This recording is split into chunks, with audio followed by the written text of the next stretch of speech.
Bonjour et bienvenue pour ce tuto Hearth of Iron 4 avec pour sujet la production. Donc, tout d'abord, la production est séparée en deux catégories.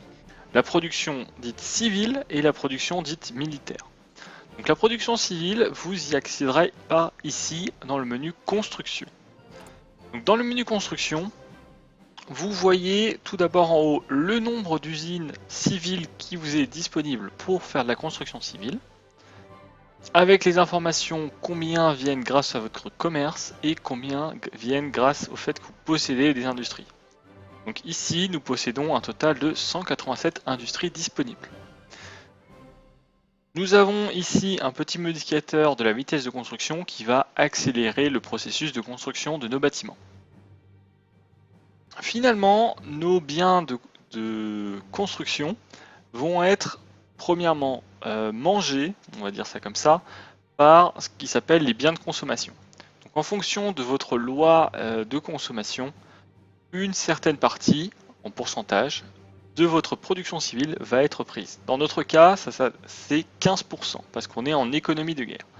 Donc 15% de toutes nos usines civiles et militaires vont être mangées, et ça va donc nous en manger 48. Donc sur nos 187, on en perd déjà 48 de base.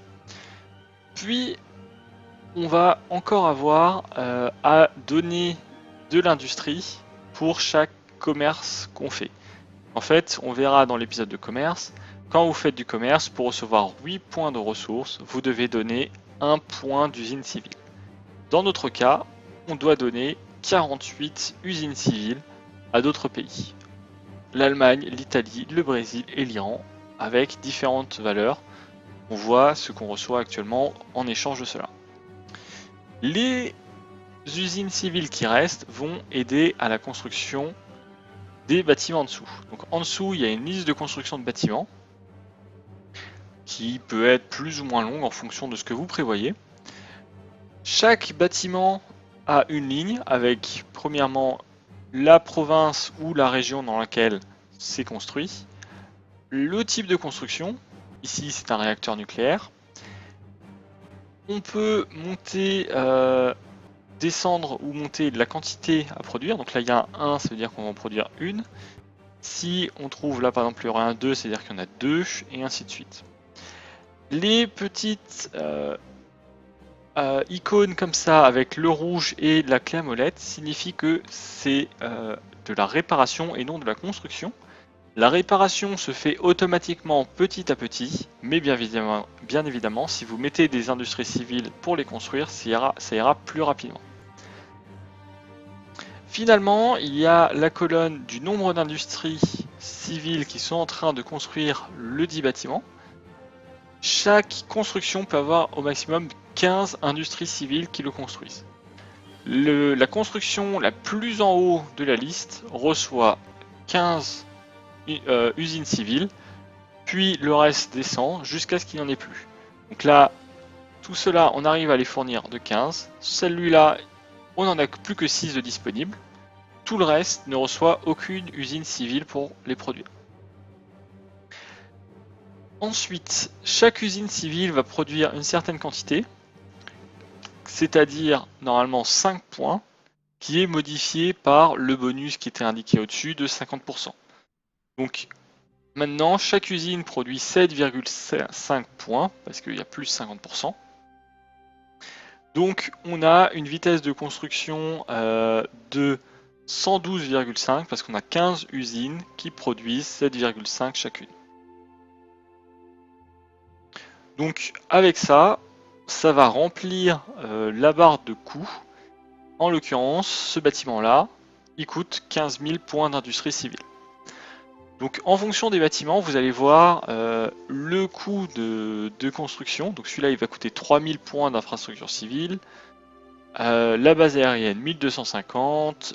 L'usine militaire, 3600 si on la construit. 2000 si on convertit une usine civile en usine militaire, et ainsi de suite.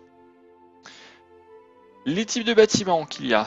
Premièrement, l'infrastructure. L'infrastructure permettra d'augmenter la vitesse de déplacement de vos unités dans la province, ainsi que leur ravitaillement. Bien évidemment, si l'adversaire prend la province, c'est lui qui en tirera bénéfice.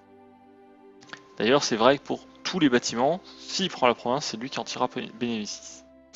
Les bases aériennes vont vous permettre de mettre plus d'avions sur les bases aériennes. Les canons antiaériens vont défendre contre les unités aériennes. Les radars, quand vous avez développé la technologie, permettra de repérer les troupes adverses à plus ou moins de distance en fonction du niveau des radars que vous avez mis. Ces bâtiments-là ont une limite dite naturelle, on va dire ça comme ça. L'infrastructure, vous pouvez mettre jusqu'à 10 points. Donc là, on peut voir que cette zone-là, on a de 9 sur 10. Les bases aériennes, pareil, 10 points maximum. Les anti-aériens, 5 points maximum. Les radars, ça se débloque avec la technologie. Et au maximum, vous pourrez en mettre 6. Ensuite, vous avez les bâtiments dits partagés. C'est les usines militaires qui vont vous produire vos unités terrestres et aériennes. Enfin, votre matériel terrestre et aérien. Les usines civiles qui vont donc augmenter la production civile et donc ça va augmenter votre capacité à produire d'autres bâtiments. Les chantiers navals qui vont vous permettre de construire vos bateaux. Des raffineries de brut synthétique qui va vous permettre de produire du pétrole et du caoutchouc sans avoir la ressource initiale sur vos provinces. Ça se débloque avec la technologie et plus vous avez une technologie importante, plus vous pourrez en construire dans vos provinces. Donc, premier niveau technologique, vous pourrez en mettre une dans vos provinces, deuxième 2, puis troisième 3 et quatrième 4 et je crois que ça s'arrête là. Ensuite, vous avez les sites de lancement de fusées, donc ça se débloque par de la recherche. Construire un site de lancement de fusée va faire que dans la province dans laquelle vous avez construit, vous aurez une sorte de base à lancement de fusée qui va créer petit à petit des fusées que vous pourrez lancer sur les cibles adverses. La production de fusées est complètement gratuite, donc une fois que vous avez construit le site de lancement, vous générez automatiquement petit à petit des fusées pour tirer des missiles.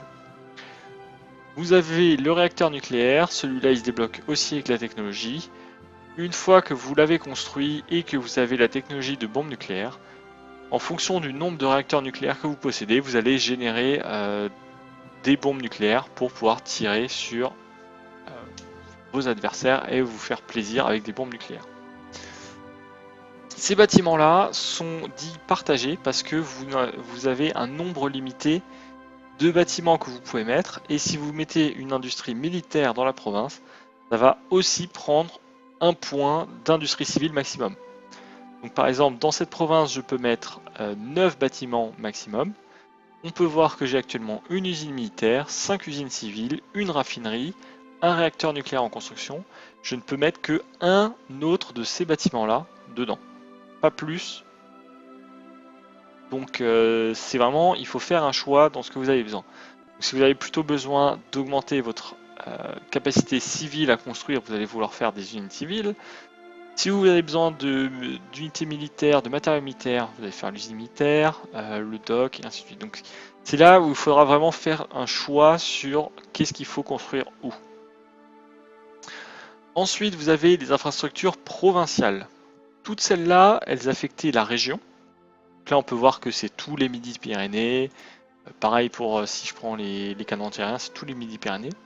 Par contre, les bases navales, ce n'est plus les régions, mais c'est les provinces maintenant. Je peux mettre plusieurs bases navales par province, tout comme je peux mettre plusieurs forts par province et forts côtiers pareil. Donc cette fois-ci, il y a on va dire plus grosse précision de là où vous voulez mettre les choses. Les bases navales vont vous permettre de ravitailler vos bateaux et de les réparer.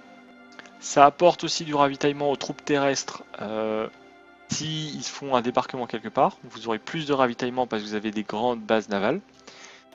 Les forts terrestres vont donner un malus à l'attaque pour celui qui va vouloir vous attaquer. Les forts côtiers, la même chose lorsque l'autre fait un assaut amphibie. C'est assez simple. Finalement, vous avez une option convertir les usines civiles en usines militaires. Donc tout simplement, quand vous cliquez dessus, vous avez cette magnifique vue. Il vous suffit de cliquer soit du côté droit côté usine verte pour prendre une usine civile qui va devenir une usine militaire, paf, ou sur l'usine civile pour la transformer une usine militaire en usine civile. Bien évidemment, j'ai parlé de cette liste que, en fonction de la position, la chose était construite avant l'autre. Vous avez ces flèches-là pour faire remonter les éléments dans la liste. Si vous faites Shift, vous le faites remonter tout en haut. Ça vous permettre de définir des priorités. Vous avez aussi le bouton pour annuler, voire Mage clic pour toutes les annuler. Donc, attention à faire ça. Vous risquez de détruire tout ce que vous aviez prévu en construction. Donc ça, c'est les constructions civiles. C'est ce qui va vous permettre de faire avancer votre capacité à produire des choses. Parce que vous allez produire des usines civiles qui vont produire plus d'usines civiles et compagnie. Et vous allez aussi produire vos usines militaires avec ce système-là. Maintenant, on va passer au système de production militaire. Cette fois-ci, c'est l'onglet production. Donc cet onglet va vous dire combien vous avez d'usines disponibles, combien vous avez de chantiers navals disponibles. Donc vous pouvez voir ça ici. Donc actuellement, on a 131 usines militaires disponibles et 73 chantiers navals disponibles. Vous avez ensuite quelques petits résumés d'informations. Quelles sont les ressources que vous utilisez actuellement? On peut voir que je suis en déficit de 4 pétrole, 21 caoutchouc par rapport à ce que j'ai besoin, et que je suis en surplus des autres ressources de temps et temps.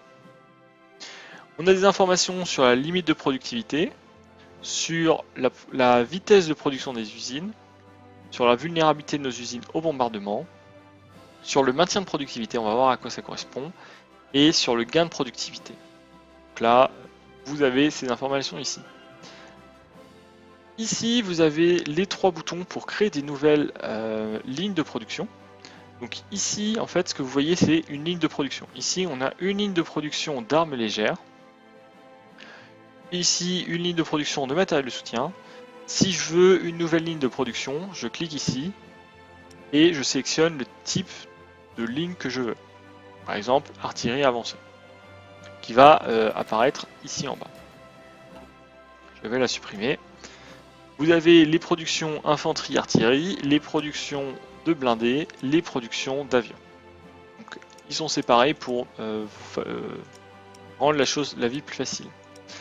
Si vous êtes en pénurie de ressources et que vous voulez voir qu'est-ce que vous pouvez produire sans cette ressource, vous pouvez désélectionner la ressource qui vous fait souci pour la voir disparaître. Donc par exemple, si je dis je veux éviter de produire quelque chose avec du caoutchouc parce que j'ai pas de caoutchouc, voilà, vous le désactivez, vous voyez que l'infanterie motorisée disparaît. Voilà. Une fois que vous avez créé vos lignes de production, vous voyez ceci. Donc comme je vous l'ai dit, vous avez la production d'armes légères, vous voyez combien vous en produisez par jour, vous voyez combien vous en avez besoin. Vous voyez ensuite une petite information ici, si ce matériel sert à remplacer du matériel existant. Donc si vous avez du matériel qui a été perdu, s'il sert à être amélioré, alors je ne sais pas si j'ai l'icône quelque part, non je n'ai ni par l'icône, il y a une petite flèche vers le haut si c'est pour améliorer de l'équipement qui est encore technologiquement en retard. Donc par exemple s'il y avait des armes légères de niveau 2 dans mes unités et que j'avais comblé complètement le besoin d'armes légères de toutes mes troupes, ici il y aurait une flèche vers le haut disant que toutes les armes légères que je produis sont là pour améliorer les armes qu'ont mes troupes. Exactement. Vous avez finalement un troisième indicateur qui est ce dépôt qui vous dit que tout ce qui est produit actuellement va dans les réserves et donc ce n'est pas utilisé. Donc ça vous permet de rapidement voir quelles sont les lignes où vous produisez trop, quelles sont les lignes où vous ne produisez pas assez par rapport à ce dont vous avez besoin et où vous en êtes. Vous pouvez aussi voir ça dans l'onglet logistique. En général, celui-là vous donnera une vision plus d'ensemble que ici vraiment ligne par ligne, qu'est-ce que vous avez besoin. Ensuite, vous pouvez affecter pour chaque ligne de production de 1 à 15 industries. Donc il suffit de cliquer pour modifier le nombre d'industries que vous voulez mettre. En fonction du nombre d'industries, il vous dira à peu près à quoi vous pouvez vous attendre en production. Par exemple, là, je suis à 13-12 par jour. Si j'en mets 15, j'arriverai théoriquement à 39-37 par jour. Donc ça vous permet peut-être de planifier un peu ce que vous voulez produire. Vous pouvez aussi voir combien de ressources il vous faudra. Il nous faudra 5 titanes et 10 aciers. Non, aluminium, excusez-moi. 5 aluminium et 10 aciers. Voilà. Vous avez cette petite barre qui est actuellement verte ici et rouge là, par exemple. C'est l'efficacité de la production. Donc en fait, plus vous avez votre ligne et les mêmes usines qui produisent cette ressource, ce matériel, plus rapidement ils produiront la suite. Donc là, on a une efficacité de 100%, donc on produit au plus efficace. Ici, on a une efficacité de 16,9%, donc on ne produit pas à pleine efficacité et ça va monter avec le temps. Ça va monter en général de 0,20% par jour, donc ça monte petit à petit en fonction du temps que vous l'avez mis. Par contre, si vous manquez de ressources, donc là par exemple celui-là il manque de caoutchouc, la vitesse de progression pour atteindre l'efficacité maximale est réduite, en l'occurrence de 9%. On peut y voir que nos bonus de limite de productivité grâce à la technologie nous amènent à plus 50%, donc on peut arriver à une productivité de 100% maximale. En tout début de partie, vous êtes limité à 50% de productivité. On peut voir aussi que le bonus ici de gain de productivité fait que je gagne plus rapidement de la productivité, donc j'atteindrai plus rapidement le 100%. Finalement, il reste aussi le maintien de productivité, c'est ce qui va se passer quand vous allez changer de type à produire sur une ligne. Donc je pourrais me dire, je veux produire maintenant, allez je suis bête, j'ai envie de produire du matériel obsolète, je veux produire des armes de base. Je la crée, la productivité de la ligne est complètement nulle. Alors elle est complètement nulle parce que j'ai pas d'usine dessus, mais elle est très basse. Donc je pourrais me dire, bah, je mets ces usines là et j'annule complètement cette ligne là. Et donc l'autre va gagner petit à petit en efficacité, mais elle va prendre du temps. Par contre, si je choisis de changer cette ligne là à faire l'autre, on peut voir qu'il a gardé une partie, pas très grande bien évidemment, mais il a gardé une partie de la productivité qu'il avait et donc il va continuer de produire de manière assez efficace. Plus ce que vous changez est proche du modèle que vous produisiez, mieux ce sera. Donc là je pense que si je prends une artillerie de niveau 2, voilà, je produis 50% encore de productivité. Si je change encore, je vais perdre encore plus. Et plus vous êtes éloigné du modèle que vous êtes en train de faire, plus le malus à la productivité que vous prendrez sera important. Il existe une technologie qui va vous permettre de maintenir mieux la production. À vous de voir. Le choix, il est entre maintenir la production, donc c'est-à-dire que si vous changez, c'est mieux, ou augmenter plus rapidement la productivité.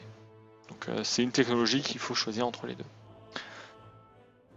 Donc à ce niveau-là, bah, ça c'est simple, vous choisissez ce que vous voulez produire et ça le produira. Pour tout ce qui est le matériel terrestre et aérien, il n'y a aucune grosse spécificité là-dessus.